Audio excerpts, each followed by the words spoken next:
CPIM Trikaripur area സമ്മേളനത്തിന് മാണിയാട്ട് ഉജ്ജ്വല തുടക്കം. Party Kasaragod ജില്ലാ സെക്രട്ടറി MV ബാലകൃഷ്ണൻ മാസ്റ്റർ പ്രതിനിധി സമ്മേളനം ഉദ്ഘാടനം ചെയ്തു. This news sponsored by Bobby Chemmanur international jewellers.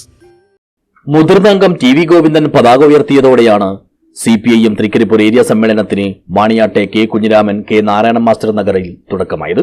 തുടർന്ന് പാർട്ടി ജില്ലാ സെക്രട്ടറി MV ബാലകൃഷ്ണൻ മാസ്റ്റർ സമ്മേളനം ഉദ്ഘാടനം ചെയ്തു. സഖാവ് ലെനിൻ തന്നെ മുമ്പ് ചൂണ്ടിക്കാണിച്ചതുപോലെ നമ്മൾ ഈ രാജ്യത്തിനകത്ത് പാർലമെന്ററി പ്രവർത്തനവും പാർലമെന്റേതര പ്രവർത്തനവും സംയോജിപ്പിച്ചു കൊണ്ടുപോവുകയാണ്. പാർലമെന്ററി പ്രവർത്തനം എന്നുള്ളത് നമ്മുടെ സൊസൈറ്റിയിൽ അംഗമാകുന്നുണ്ട്, അതുപോലെ തദ്ദേശ സ്വയംഭരണ സ്ഥാപനത്തിൽ അംഗവും പ്രസിഡന്റും ഒക്കെ ആകുന്നുണ്ട്, MLA മാരാകുന്നുണ്ട്, MP മാരാകുന്നുണ്ട്, മന്ത്രിസഭ രൂപീകരിക്കുന്നു, മന്ത്രിമാരാകുന്നു.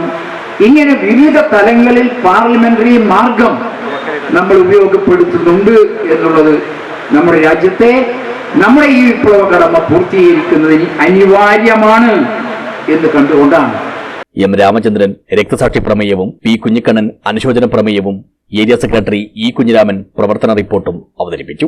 KV ജനാർദ്ദനൻ, MV ചന്ദ്രൻ, PP Prasannakumari, BV Sajeevan, MV Yusuf Ali എന്നിവരടങ്ങുന്ന പ്രസിഡിയമാണ് സമ്മേളനം നിയന്ത്രിക്കുന്നത്. മുതിർന്ന അംഗം P കരുണാകരൻ, ജില്ലാ സെക്രട്ടേറിയറ്റ് അംഗങ്ങളായ P Janardhanan, M Rajagopalan MLA, VK Rajan, VV Rameshan, VPP Mustafa, CJ Sajith, K Sudhakaran തുടങ്ങിയവർ സംബന്ധിച്ചു. സംഘാടക സമിതി കൺവീനർ K മോഹനൻ സ്വാഗതം പറഞ്ഞു. ഏരിയ പരിധിയിലെ 11 ലോക്കലിൽ നിന്നായി 20 ഏരിയ കമ്മിറ്റി അംഗങ്ങൾ ഉൾപ്പെടെ 145 പ്രതിനിധികളാണ് 2 ദിവസങ്ങളിലായി നടക്കുന്ന സമ്മേളനത്തിൽ പങ്കെടുക്കുന്നത്. തിങ്കളാഴ്ച ഉച്ചതിരിഞ്ഞ് 3:30 കാലിക്കടവ് കേന്ദ്രീകരിച്ച് റെഡ് വളണ്ടിയർമാരുടെ അകമ്പടിയോടെ പ്രകടനം നടക്കും. തുടർന്ന് മാണിയാട്ടെ കോടിയേരി ബാലകൃഷ്ണൻ നഗറിൽ നടക്കുന്ന പൊതുസമ്മേളനം കേന്ദ്ര കമ്മിറ്റി അംഗം EP ജയരാജൻ ഉദ്ഘാടനം ചെയ്യും. News bureau, Cheruvathur.